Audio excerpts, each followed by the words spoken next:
Welcome to the Aaron Harber Show, Your Decision 2018. This is part 2 of our special two-part series with the candidates for Colorado Secretary of State.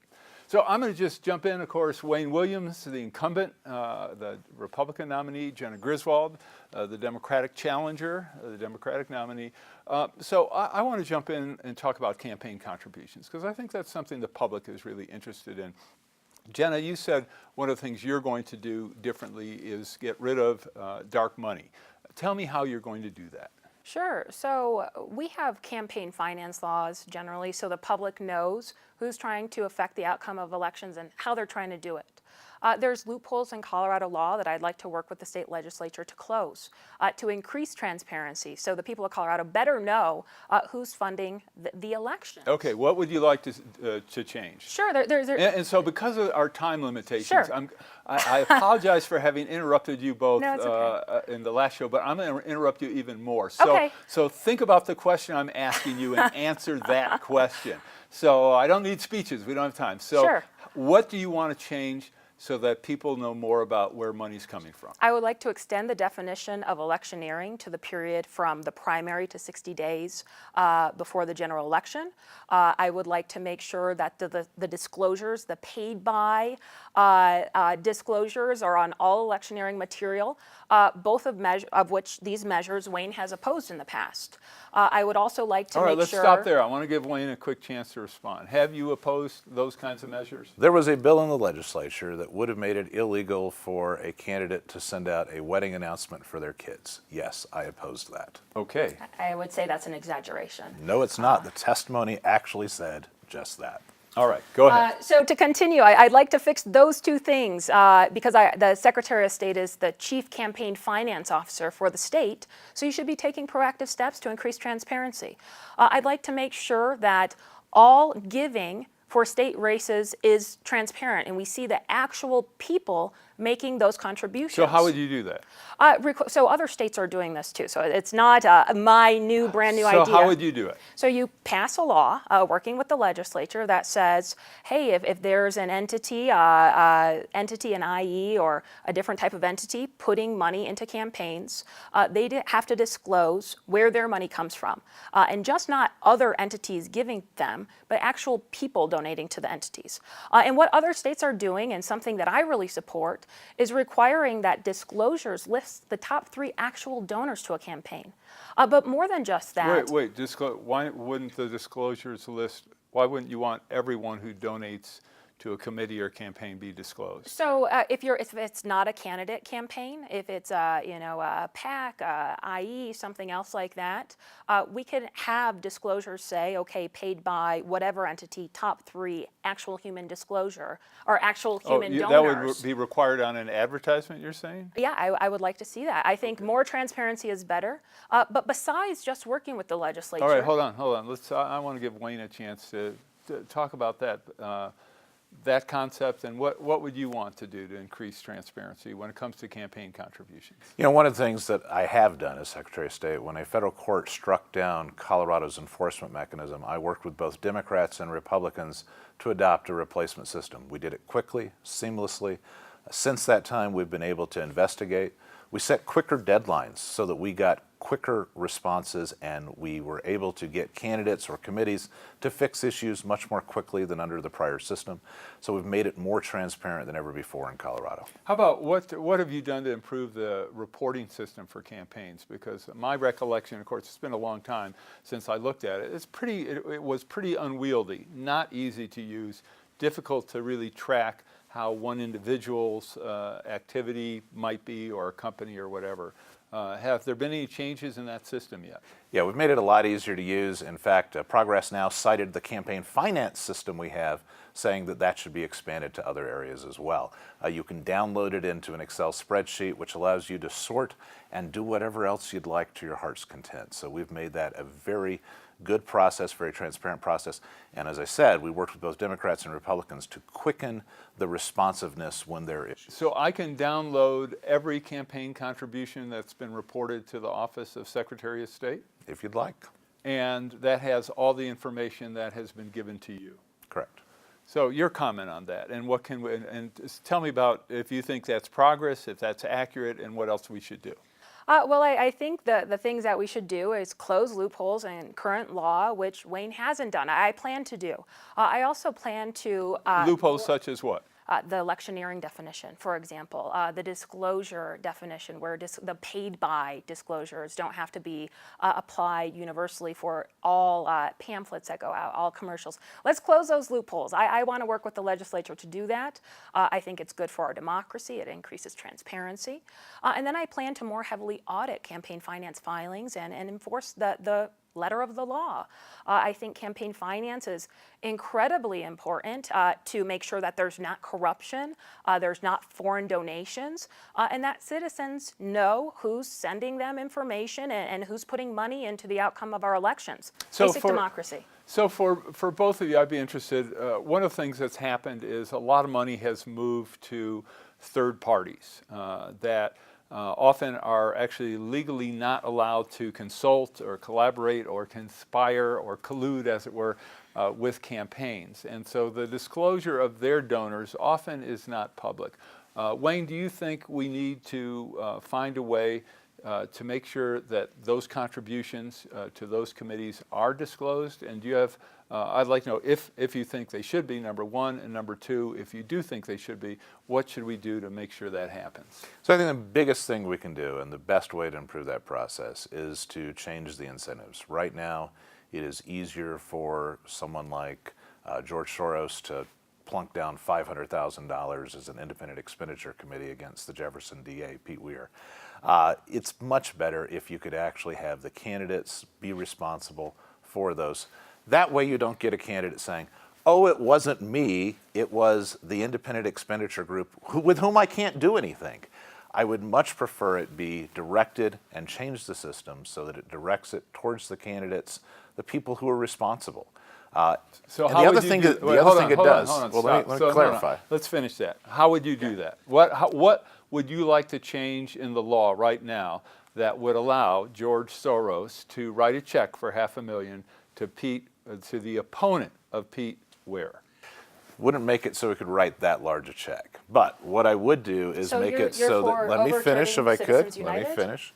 What I would do is make it so that you had a easier way to donate to candidates and you made it more difficult to donate to the entity as opposed to the actual candidate. So how do you make it easier? Hold on. How do you make it easier to donate to candidates? What do you mean?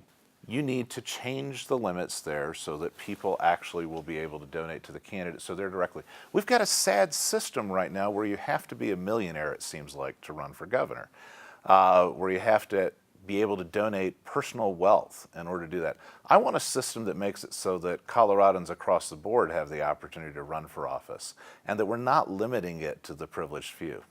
Well, I don't know if I'm not sure if what you described changes that. So are you saying we should eliminate campaign contribution limits, for example? I think we need to change some of the limits that exist at the present time. To what?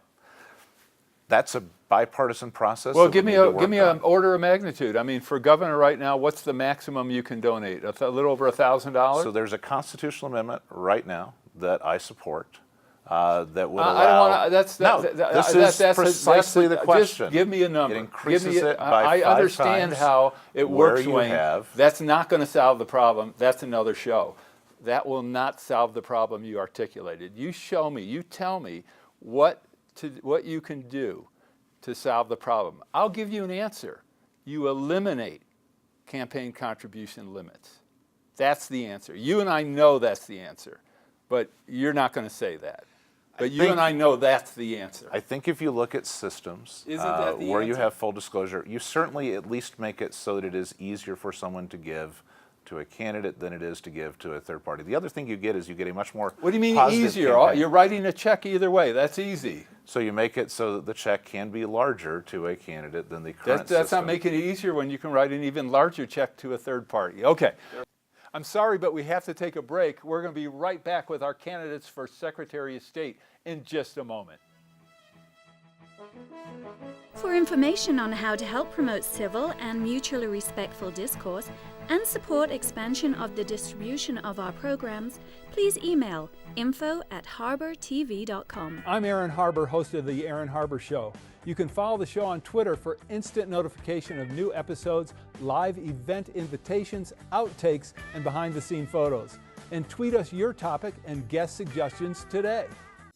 The Rex Howell Broadcaster of the Year Award recognizes an individual who, through leadership, skill, and dedication, is advancing the broadcast industry in our state and our nation. Tonight, we honor Aaron Harber. Aaron has worked extensively in the media as a host, producer, political and economic commentator, and columnist. Today, the Aaron Harber Show is the focus of his media involvement. Aaron, it is a privilege to present you with the Rex Howell Broadcaster of the Year Award. Congratulations.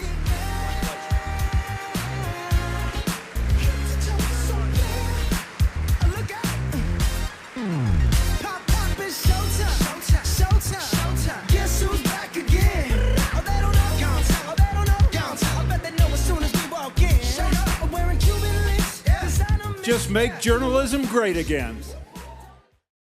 The Aaron Harber Show may be viewed 24/7 at no charge from any location in the world at harbertv.com. Welcome back to the show. I'm with Wayne Williams and Jena Griswold, and we're talking about the Secretary of State's office. So one of the things that really intrigues me is how campaign advertisements have evolved. And certainly you all have been in the trenches a long time. It used to be when there was an attack ad, there used to be some semblance of truth to it. There was some kind of footnote or reference you'd see in ads and things like that. Nowadays it seems like with these ads, they're just making things up or totally distorting the facts. Wayne, do you think this is a problem, number one? And if so, what can you do? What would you want to do to address this so that those of us who still watch television are at least have some semblance of faith in what we're seeing? Yeah, I think the very first thing you need to have is the candidates being accountable. I've run 2 ads in my Secretary of State campaigns. One talked about the Democrats in the San Luis Valley hiring me to run an election. Okay, that's not answer. I'm not interested in the ads you ran. I want to know. But I think is part of there it is something by we can do? example. Okay. Part of it is by example in what you do. I've run positive ads talking about my record and what I've done. Okay, so that's a bad answer because I think the campaign experts pretty much all agree attack ads work. So let's try another solution. What's the solution? If you have one. If you don't, that's fine. But what would you do to solve this problem? Because I think millions of Coloradans are sick of seeing these kinds of ads. I think voters have to make the decision, and as a voter, you get to decide, do you want someone who is mostly running negative ads? We've seen that decision Okay, made. but then you're skirting the issue that most of these ads are run by third parties. Okay, Look, I've given you a chance. Aaron, here's the do you bottom have line. if you don't have a solution, I'm going to move to Jena and see if she does, and maybe she doesn't either. So, do you have a solution to this? Well, a partial solution, right? Because we have. I don't need background. I Sure. want an answer. Well, the answer is you can't have a complete solution because of First Amendment Do you have- rights. okay, so there so isn't- I think part of the solution, Aaron, is making sure that political spending is transparent so folks can see who's running these negative ads. I think it's bad for our democracy. I think it's bad for civility to run false statements about people, and we should know who's sending them out so that the person consuming the information knows a little bit more about whether it's good information Everybody or bad. agrees with that, Jena. Well, I'm they- just saying, does the Secretary of State have any role in that? And if not, and maybe the government shouldn't, because of the First Amendment, have any role in that. So do you see any role for yourself in that, or not? Yes. And what's that role? And to correct, not everybody agrees with what I'm saying because we have loopholes in campaign finance laws that if we close them, we can better say who's sending these negative messages out. I think there's 2 things that the Secretary of State can do immediately.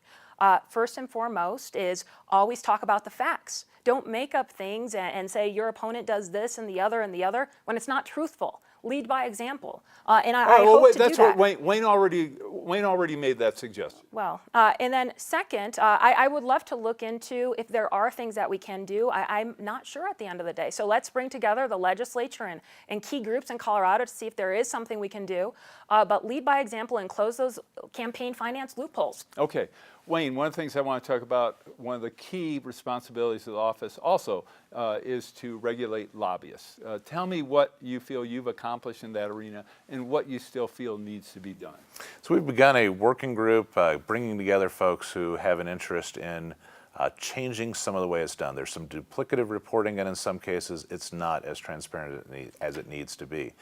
So we are working with a group to go forward and propose either new rules or ultimately perhaps new legislation, depending on what the results of that working group are. So one of the things in the lobbyists, one of the things you do and past Secretary of States have done is publish a list of the lobbyists that are registered.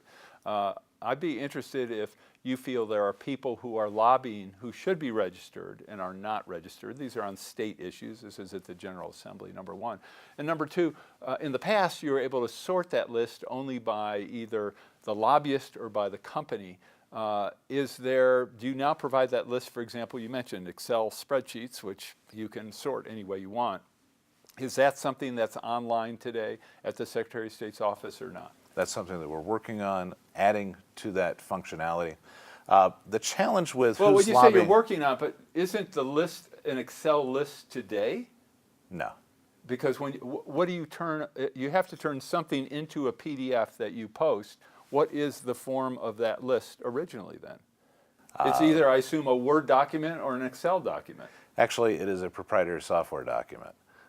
So that's why this is a legacy system that we are addressing. The higher priority has been protecting Colorado elections, but we are working on this process going forward. So just so viewers understand, a proprietary system means that this is a system somebody wrote and the code they own, and it's not public software, it's not open source software. It's not an Excel, it's not a Word document. Okay, it's so not that as was an simple as- unfortunate decision that you were saddled with, and you're saying you're moving it to Excel or whatever.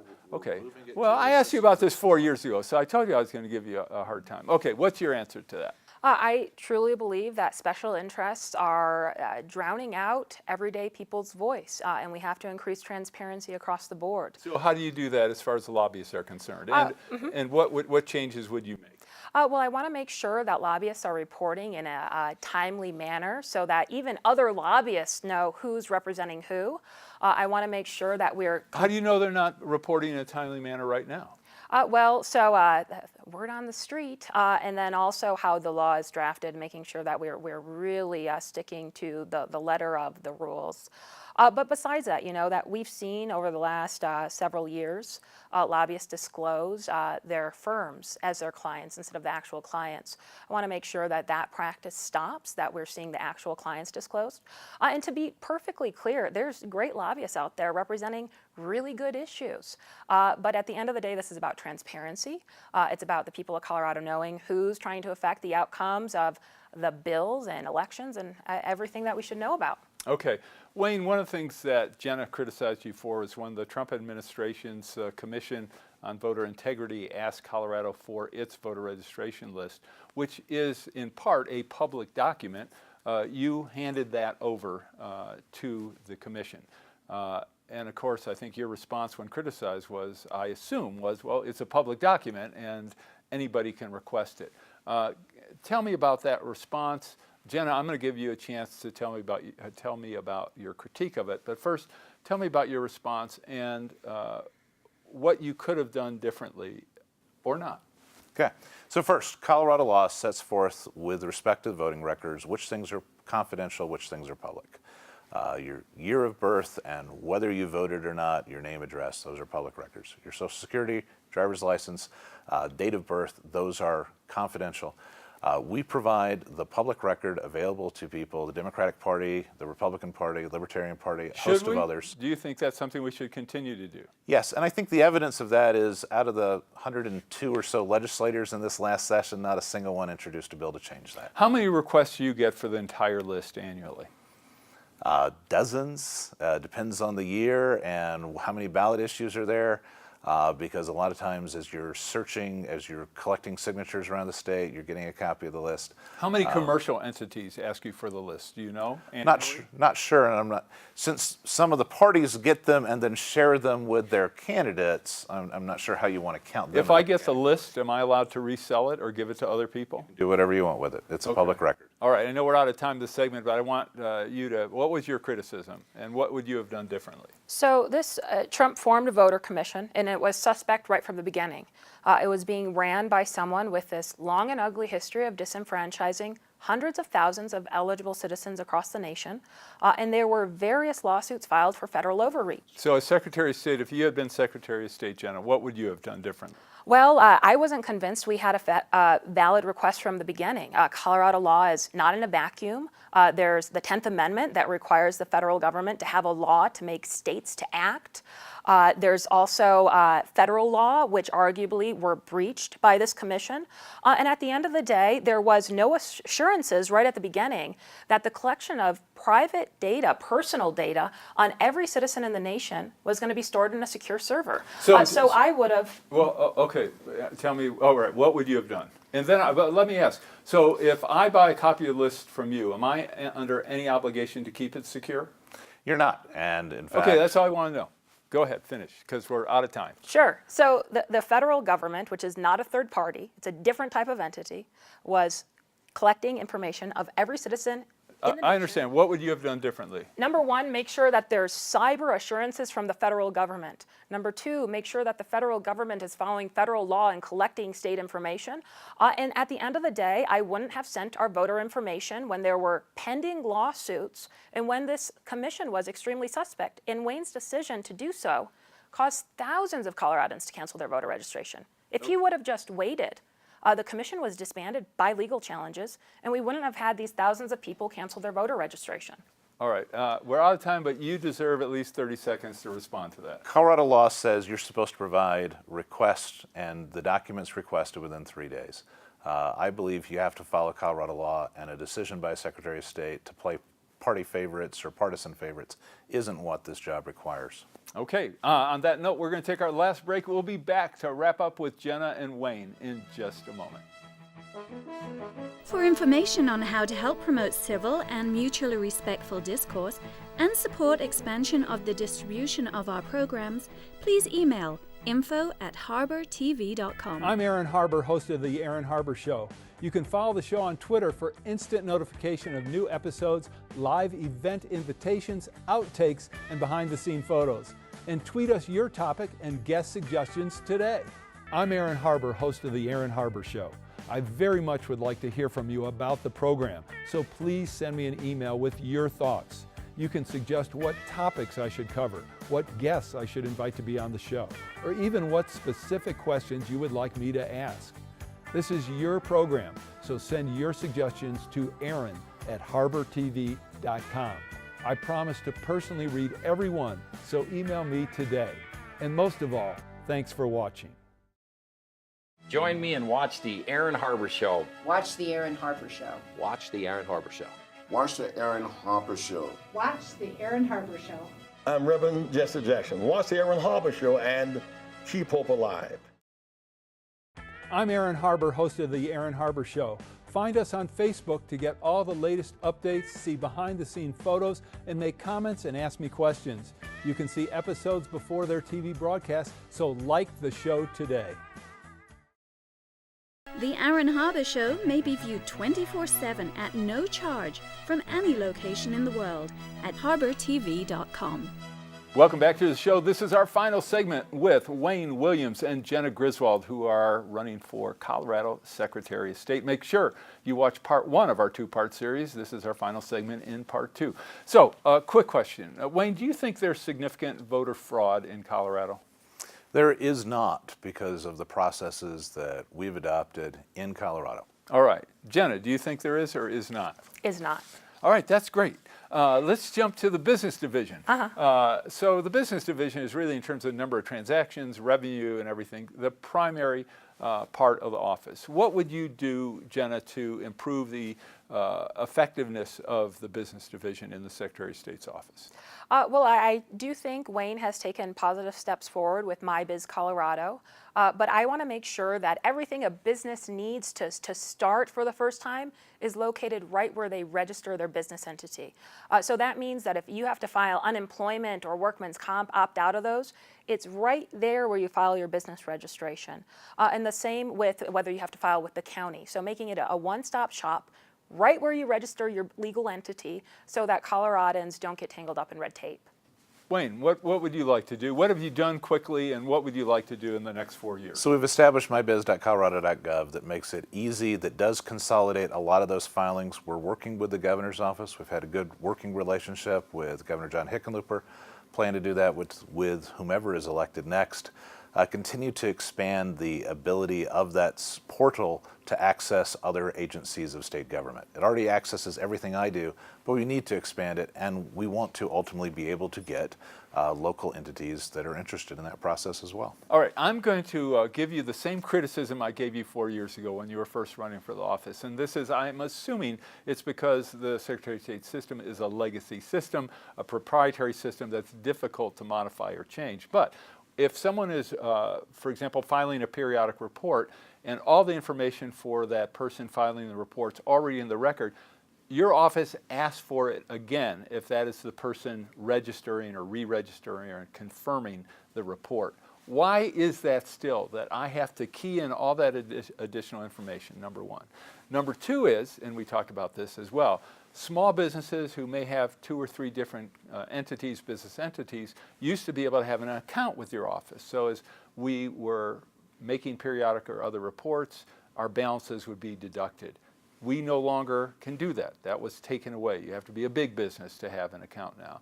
And we talked about that. Why can't the little guy and gals have accounts with your office, number one? And number two, why do we have to repeat information, key in information that is already actually on that form? Why don't you have it fill in automatically as an option? So we are making a number of improvements to that system. We just got General Assembly approval for the rewrite of the business software that's going to incorporate a host of improvements like those, like a better search feature that is closer to the Google search feature. It's going to make a number of improvements. It is a multi-year process, and we got General Assembly approval for it. I was glad to have the Joint Budget Committee unanimously and the General Assembly unanimously support that. So we are making that system better. There is a reason why some information has to be rekeyed. We have to make sure it actually is that person on those times. We have worked to provide some free business identity theft tools for folks, and we actually supply part of the funding for the Colorado Bureau of Investigations. That's a bad answer. That's a bad answer because that information you already have. If someone were pretending to be someone else, they would just duplicate that same information. So that doesn't solve that problem. But nice try. Okay, we don't even have a minute left. I'm going to give you each 30 seconds to tell me why I should vote for you for Secretary of State. Jena, you go first. Well, I'm a first-time candidate, and I'm not the typical type of candidate. I grew up very working class in rural Colorado up in Estes Park. And growing up, my mom would work 2 jobs, and we go to food banks. So I started working really young and saw a lot of Colorado families were struggling. That's what inspired me to be the first person in my family to go to a 4-year college and then to law school and ultimately seek this office because I believe the Secretary of State's office is about making life better for Coloradans. And I would love to work and earn Coloradan support as our next Secretary of State to make sure that all of our voices are heard in accessible and secure elections, to get rid of dark money and to make the business side work better for small business owners. All right, Wayne, you get the last word. Lowest business filing fees in America, over 100,000 new businesses, highest percentage of registered voters of any state in America, safest state to vote in America. In Colorado, under my leadership, you know that nobody in Moscow, Beijing, or anywhere else changed your vote. That security of the elections is the thing that I am proudest of. We've been cited as a national model across the country. I would love and appreciate your viewer support. All right, I want to thank Wayne Williams and Jena Griswold for joining me. I'm Aaron Harber. Thanks for watching.